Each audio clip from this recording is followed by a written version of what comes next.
আসসালামু আলাইকুম রহমতুল্লাহি ওয়া বারাকাতুহু। সম্মানিত দর্শক, ডক্টর মোহাম্মদ ইউনূসের বিদায় কেমন হলো? সাধারণত বিদায় বেলায় সানাই বাজে, নহবত বাজে, সানাইয়ের করুণ সুর বাজে। বিদায় অনুষ্ঠানটি উদযাপন করা হয়, চমৎকারভাবে উদযাপন করা হয়। এমনকি আমাদের বাংলাদেশে সবচেয়ে বিতর্কিত IG, inspector general of police জনাব বেনজির, তিনি যে বিদায় নিলেন, পুলিশের ইতিহাসে সবচেয়ে জাঁকজমকপূর্ণ বিদায় তাকে জানানো হয়েছিল। হোয়াট ডাজ ইট মিন? আমরা তাকে যতই খারাপ বলি না কেন, পুলিশের মধ্যে তাকে নিয়ে এক ধরনের আধিক্যতা ছিল, তার প্রতি এক ধরনের আকর্ষণ ছিল। সেই আকর্ষণ থেকেই পুলিশ তাকে বিদায় দিয়েছে। যে সময় তিনি বিদায় লাভ করলেন তখন শেখ হাসিনার সঙ্গে তার সম্পর্ক ভালো ছিল না। পুলিশের লোক এটা খুব ভালো করে জানতেন। তিনি যে স্বরাষ্ট্রমন্ত্রী হবেন না, শেখ হাসিনার কাছাকাছি যাবেন না, এটাও পুলিশের লোক জানত। আবার তার বিরুদ্ধে পক্ষ পুলিশে প্রবল ছিল, কিন্তু তা সত্ত্বেও তাকে রাজকীয় সংবর্ধনা জানানো হয়েছিল। এর কারণটা হলো পুলিশের মৌলিক কতগুলো জায়গাতে তিনি নাড়া দিয়েছিলেন। তিনি ঘুষ দুর্নীতির সঙ্গে, নারী ঘটিত ঘটনার সঙ্গে জড়িত, কিন্তু তার সঙ্গে সঙ্গে পুলিশের যে নিয়োগ পদ্ধতি, সেই নিয়োগ পদ্ধতিতে যে দুর্নীতি হতো, সাব ইন্সপেক্টর নিয়োগ এবং কনস্টেবল নিয়োগ, এই পুরো জিনিসটিকে তিনি সংস্কার করেছিলেন। ফলে ওই থেকে এখন পর্যন্ত পুলিশের নিয়োগটিতে এখন আর আগের মতো সেই দুর্নীতি, অনিয়ম, দুর্নাম, বদনাম নেই। এই কারণে ডক্টর বেনজির পুলিশের ইতিহাসে অমর হয়ে থাকবেন। দ্বিতীয়ত হলো যে পুলিশের আইজি কেমন হওয়া উচিত? He must have a command. তার চেহারা কেমন হওয়া উচিত, তার হাঁটাচলা কেমন হওয়া উচিত, তার জৌলুস কেমন হওয়া উচিত, এটার একটা মাত্রা তিনি তৈরি করে গেছেন, এটা লেভেল তিনি তৈরি করে গেছেন। অনিয়ম ছিল, ভুল ছিল, ভ্রান্তি ছিল, কিন্তু তিনি উদাহরণ তৈরি করে গেছেন। আইজি হবেন তো বেনজিরের মতো হওয়া উচিত, মানে ওর যে পজিটিভ দিকগুলো ছিল। এখানে ও শব্দটি বললাম যে তার সাথে আমার খুব বন্ধুত্বপূর্ণ সম্পর্ক ছিল, এই জন্য আর কি মুখ ফসকে ও বের হয়ে গেল, নর্মালি উনি বলা উচিত ছিল।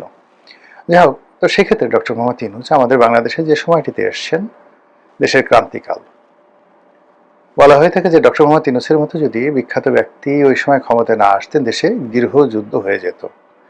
আই ডু বিলিভ সো, আমি এটা বিশ্বাস করি, আমি সমর্থন করি। এবং ওই সময়টাতে ডক্টর মোহাম্মদ ইউনূস যদি রাজি না হতেন, তাহলে অন্য কেউ হয়তো সাহস পেতেন না, অতটা সার্বজনীনভাবে গৃহীত হতেন না, দেশ বিদেশে তাকে নিয়ে মানে এতটা আগ্রহ দেখা দিত না। ডক্টর মোহাম্মদ ইউনূস যে সময়তে অংশগ্রহণ করলেন, বিশ্বব্যাংক, IMF, আমেরিকা, ইউরোপীয় ইউনিয়ন, মালয়েশিয়া থেকে শুরু করে পৃথিবীর সমস্ত রাষ্ট্রগুলো, মানে তার জন্য প্রথম 60 days, 60 দিন তার জন্য ছিল স্বর্ণ সময়। তিনি যেখানে হাত দিতেন সেখানে স্বর্ণ ফলত। তিনি যা বলতেন মানুষ তা শুনত। এবং তার অবস্থানটা ছিল বাংলাদেশে, স্বাধীন বাংলাদেশে। বঙ্গবন্ধু শেখ মুজিবুর রহমান 1972 সালের জানুয়ারি মাসের 10 তারিখে দেশে আসার পর প্রথম 60 days তার জন্য যেমন ছিল, ডক্টর মোহাম্মদ ইউনূসের প্রথম 60 daysও তেমন ছিল। বঙ্গবন্ধু জাতির পিতা হয়েছিলেন, আর ডক্টর মোহাম্মদ ইউনূস যদি বুদ্ধি করতেন, তিনি জাতির পিতা না হলেও জনগণের পিতা হতে পারতেন। জনগণ তাকে বাপু হিসেবে ডাকত, যেটা মহাত্মা গান্ধীকে ডাকে ভারতীয়দের বাপু, বাংলাদেশিদের বাপু। ওটা হলো বাংলাদেশ নামক রাষ্ট্রের দ্য ফাউন্ডার বঙ্গবন্ধু শেখ মুজিবুর রহমান, জাতির পিতা। আর উনি হয়ে যেতেন ভারতীয়দের বাপুর মতো করে বাংলাদেশিদের বাপু, বাংলাদেশিদের বাজান, যদি উনি সফল হতেন। এর কারণ হলো এত ভালোবাসা, এত শ্রদ্ধা, এত রাগ, এত অনুরাগ বাংলাদেশের ডক্টর মোহাম্মদ ইউনূসের মতো কেউ পায়নি। বঙ্গবন্ধু যখন ক্ষমতায় এলেন তখন তার বিরুদ্ধ পক্ষ তাকে অনেক কথা বলতো, লেখা নাই, পড়া নাই, তারপরে বিভিন্ন আজে বাজে কথা বলতো। কিন্তু ডক্টর মোহাম্মদ ইউনূস, সবাই, আমরা অল্প কয়েকজন লোক তাকে ইউনূস ভাই, মানে ওনার সম্মানটা এমন পর্যায়ে আমি 1 to 1 তাকে ইউনূস ভাই বলি। কিন্তু যখন লোকজনের সামনে দেখা হতো আমি তাকে স্যার ডাকতাম, স্যার আসসালামু আলাইকুম, কেমন আছেন। এই সম্মানটা তিনি অর্জন করেছিলেন। আর এই সম্মানের সঙ্গে সঙ্গে সারা বাংলাদেশের কেবলমাত্র আওয়ামী লীগের কিছু অংশ মানুষ তাকে সুদখোর বলতো, সুদি ইউনুস বলতো। একটা সময় হুজুরদের একটা অংশ তাকে সুদখোর বলতো। এর বাইরে সব মানুষ তাকে ডাকতেন স্যার। 18 কোটি মানুষ একসঙ্গে, 18 কোটি মানুষের মধ্যে ধরেন 4-5 লোক, এরকম 4-5 লাখ লোক উল্টা উল্টা বলতো, আর বাকি সবাই ডক্টর মোহাম্মদ ইউনুস, ইউনুস স্যার। এইরকম সম্মান মর্যাদা শত বছরে কোনো ব্যক্তি অন্য কোনো দেশে পেয়েছেন আমার জানা নাই। হয়তো নেলসন ম্যান্ডেলা দুনিয়াব্যাপী পেয়েছেন, কিন্তু তার দেশের জনগণ তো আমাদের চেয়ে বেশি নয়। তো ডক্টর মোহাম্মদ ইউনুসের প্রথম 60 ডেজ এরকম ছিল, এবং তার উত্থানটি, তার আগমনটি ছিল, মানুষ কি বলবো, আল্লাহর কাছে দোয়া করেছে, চোখের পানি ফেলেছে যে আল্লাহ তুমি আমাদেরকে একজন ইউনুস দিয়েছো। আমি নিজে কি বলবো পাগলের মতো হয়ে গেছে। আমি ওনার কাছে, মানে ওনার সাথে আমার এত ভালো সম্পর্ক ছিল, আমি ওনাকে কোনোদিন একটা টেলিফোন করিনি, ওনার অফিসের ধারের কাছে যাইনি, ওনার বাসার দিকে তাকাইনি, কিন্তু আমি প্রথম 60 ডেজ তার জন্য দোয়া করেছি এবং সবাইকে বলেছে যে না, উনি আসছেন আমাদের দেশ যাতে রক্ষা হয়েছে। কিন্তু কি এমন কর্ম করলেন, কি এমন কর্ম করলেন, কি এমন চিন্তা করলেন যার কারণে তার এই বরকতগুলো উঠে গেল। আমরা মোরালে সবাই পাপী, পাপ করি না, অন্যায় করি না, জুলুম করি না, আমাদের মধ্যে এমন লোক নেই বললে চলে। তো পাপের ফল হয়। এই সমাজে যদি আল্লাহ ক্ষণে ক্ষণে পাপের যাকে বলেন শাস্তি দিত, তাহলে জীবনে কেউ মন্ত্রী হতে পারতো না, এমপি হতে পারতো না, প্রধানমন্ত্রী হতে পারতো না, কেউ মানে মসজিদের ইমাম হতে পারতো না। আল্লাহর গজব নাজিল হইতো, ঠাড়া পড়ে যেত সবার উপরে। তো সেই অর্থে আল্লাহ বেশিরভাগ ক্ষেত্রে মানুষের পাপ তাপ যাকে বলা হয় গোপন রাখেন, পরে শাস্তি দেন, এবং তবার একটা মানে একেবারে মৃত্যু পূর্বক্ষণ পর্যন্ত তবার জন্য রাস্তা উন্মুক্ত রাখেন, দরজা খোলা রাখেন। তারপর তিনি যদি মরে যান, মরে যাওয়ার পরে আল্লাহই দয়া করে তার আওতাত তৈরি করে দেন, বংশধর তৈরি করে দেন, শুভানুধ্যায়ী তৈরি করে দেন। তারা তার দোয়া করে, আর এতে তার সগীরে গুনাহ সমূহ মাফ হয়ে যায় কর্মের কারণে। কিন্তু মানুষ যখন দুষ্ট চিন্তা করে, বদমাইশি চিন্তা করে, এটা মানে মানুষের রিজিক নষ্ট করে ফেলে, সম্মান নষ্ট করে ফেলে। ধরুন আপনি যদি কষ্ট করে একটা ডাকাতি করেন, ব্যাংক লুট করেন, এটা হয়তো আপনি যাকে বলা হয় একবার করলেন, খুব ঝুঁকি হলো, ধরা পড়লে প্রচন্ড মার খেলেন, জীবনে একবার বা দুবার। আপনি যদি ধর্ষণ করেন একবার বা দুবার, একজন হয়তো 100 বার করেছে জীবনে, এরকম ধরনের 100 বার সারা জীবনে সে করেছে। ডাকাতি করেন, রাহাজানি করেন, মানে যে কোনো অন্যায় কর্ম তার একটা লিমিট আছে। জেনা করেন, ব্যভিচার করেন, আপনার শারীরিক একটা শক্তি আছে, কিন্তু আপনি মন দিয়ে যদি, চোখ দিয়ে, ইন্দ্রিয় দিয়ে যদি আপনি ধর্ষণ করেন, আপনি ডেইলি 1000 ধর্ষণ করতে পারবেন। সারা দুনিয়ার কবর থেকে মহিলাদেরকে, কবর থেকে ক্লিওপেট্রাকে তুলে এনে সামনে বানিয়ে আপনি ধর্ষণ করে ফেলতে পারবেন। ম্যারিলিন মনরো থেকে শুরু করে মধুবালা থেকে শুরু করে মীনা কুমারী, আমাদের বাংলাদেশে যারা বিখ্যাত বিখ্যাত সুন্দরী ছিলেন, আপনি সবাইকে ধর্ষণ করতে পারবেন মনে মনে। এই জন্য যারা মন্দ চিন্তা করে, এই মন্দ চিন্তা করে তাদেরকে নিকৃষ্ট প্রাণী বলা হয়। যেমন কুকুর মন্দ চিন্তা করে, স্বদেশ জাতি বিদ্বেষী মন্দ চিন্তা করা প্রাণী, এই জন্য কুকুর ঘৃণিত। শুয়ার কম ঘৃণিত, কুকুরের চেয়ে কম ঘৃণিত। শুয়ার মন্দ খাবার করে আর অশ্লীল কর্ম করে প্রকাশ্যে।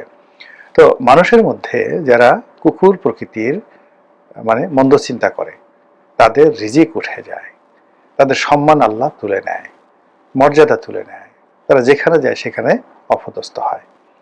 তো আমাদের ইনুস ভাই এবং তার যারা উপদেষ্টা মণ্ডলী রয়েছেন, তাদের এই রাষ্ট্র ক্ষমতায় বসার পর কি চিন্তা ছিল, কি মিশন ছিল, কি ভিশন ছিল, তারা আসলে কি করতে চেয়েছিলেন? নচেত তাদের এইরকম যে অপমানজনক একটা বিদায় হলো, এখন তারা কই যাবেন, কি করবেন? লোকজন তো তাদেরকে আর গ্রহণ করবে না। দেখলাম ডক্টর মোহাম্মদ ইউনূস চলে যাচ্ছেন, তার হাতে একটা ব্রিফকেস। সত্যটা মিথ্যে, এটা কি আগের না বর্তমান না এআই আমি বলতে পারবো না, কিন্তু ঘটনা যে এরকমই ঘটেছে তাতে কোনো সন্দেহ নেই। তিনি বিদায় নিচ্ছেন, দাঁড়িয়ে আছেন, তার হাতে একটা ব্রিফকেস। হয়তো এটা যমুনার সামনের দৃশ্য নয়, এটি কোনো একটা এয়ারপোর্টের দৃশ্য বা কোনো একটা লাউঞ্জের দৃশ্য, হয়তো আগের বা বিদেশের, কিন্তু মানুষ এটাকে গ্রহণ করেছে। মানুষ এটাকে নিয়ে বলা বলি করছে যে হ্যাঁ, তাকে আসলে ওইভাবেই বিদায় নিতে হয়েছে যমুনা থেকে। কেউ তাকে বিদায় জানায়নি, তার ব্যাগটাও গাড়ি থেকে তুলে দেয়নি। তিনি খালি হাতে, শূন্য হাতে সেখান থেকে বিদায় নিয়েছেন। তো ঘটনা যাই হোক না কেন, হয়তো তার জন্য সিঙ্গা ফুকেছে, তার জন্য অনেক কিছু করেছে, গার্ড অব অনার দিয়েছে, স্বয়ং তারেক রহমান সাহেব তাকে বিদায় সংবর্ধনা জানিয়েছেন, হতে পারে, কিন্তু জনগণ কিন্তু এইভাবে নিয়েছে। একই অবস্থা তার মানে প্রচন্ড প্রতাপশালী যার উপদেষ্টা মণ্ডলী, কেউ সসম্মানে বিদায় নিতে পারেনি।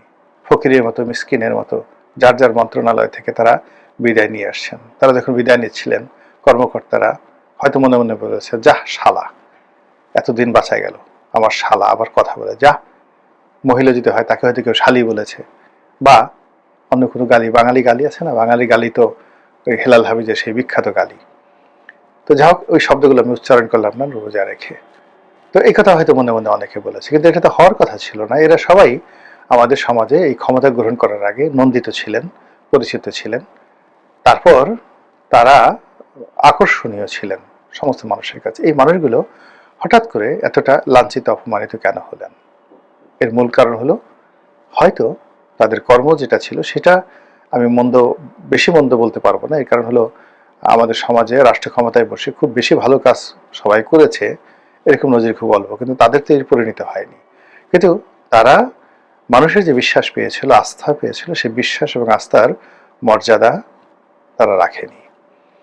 আর আল্লাহ তাদেরকে যে নিয়ামত দিয়েছিল সেটা শুকরগুজার তারা করেনি। ছোট্ট একটা উদাহরণ দিয়ে ভিডিও শেষ করবে। একজন উপদেষ্টা, তার একজন সহপাঠী, ক্লাসে বিশ্ববিদ্যালয়ের সহপাঠী এসে তিনি কাঁদছিলেন, হি ওয়াজ জাস্ট ক্রাইং। ছোট্ট একটা কাজের জন্য তিনি তার কাছে গিয়েছিলেন, তার জন্য কাজটা ছিল জীবন মরণ। 3 ঘন্টা, 4 ঘন্টা, 5 ঘন্টা তিনি বসেছিলেন, তার সাথে দেখা করেনি। তো এটা তিনি স্বপ্নেও কল্পনা করতে পারেননি। তিনি একজন ডিস্ট্রিক্ট জাজ ছিলেন, তো একজন ডিস্ট্রিক্ট জাজ এই অপমান সহ্য করতে পারেননি। এরপর উপদেষ্টা তার সাথে দেখা না করে ভিন্ন দরজা দিয়ে চলে যাচ্ছিলেন লিফটে। তো লিফটের সামনে গিয়ে তিনি যখন তাকে জড়িয়ে ধরলেন, তার হাত ধরলেন যে, ভাই তুমি আমার কথাটা শোনো, আমার একটা জীবন মরণ সমস্যা। তিনি এমন একটা ভাব দেখালেন, ভঙ্গি দেখালেন, যে তার অন্তর ভেঙে, মানে তার বন্ধু যিনি সাহায্যের জন্য গিয়েছিলেন, মজলুম, তার অন্তর ভেঙে চুরমার হয়ে গেল, খান খান হয়ে গেল। তো তিনি মাথাটা নুয়ে রাখলেন। আর উপদেষ্টা জেলে, সেই উপদেষ্টা যদি ভবিষ্যতে জেলে যান, আমি যাকে বলা হয় আশ্চর্য কিছু হব না, এই জন্য মুখ দিয়ে জেল বের হয়ে গেল। সেই উপদেষ্টা লিফটে উঠে গেলেন। এখন সেই উপদেষ্টা তার এই কর্মকাণ্ডের জন্য আগামীতে যদি মুরগিপট্টিতে, রাস্তাঘাটে, রিক্সায় উঠতে গিয়ে বিভিন্ন জায়গাতে জুতো পিটা খান, চর থাপ্পড় খান, এটাকে আপনি কি বলবেন? নিয়তি নাকি কর্মের ফল? হায়রে দুনিয়া, হায়রে নিয়তি। দুদিনের দুনিয়ায় কত কি বাহাদুরি। আল্লাহ আমাকে হেদায়েত দান করুন, আপনাদেরকে হেদায়েত দান করুন। আমরা যেন এই ডক্টর মোহাম্মদ ইউনূস এবং তাদের উপদেষ্টা, তাদের মতো বেখেয়াল যেন না হয়ে পড়ি, সীমা অতিক্রম যেন না করি। আসসালামু আলাইকুম রহমতুল্লাহি ওয়া বারাকাতুহু।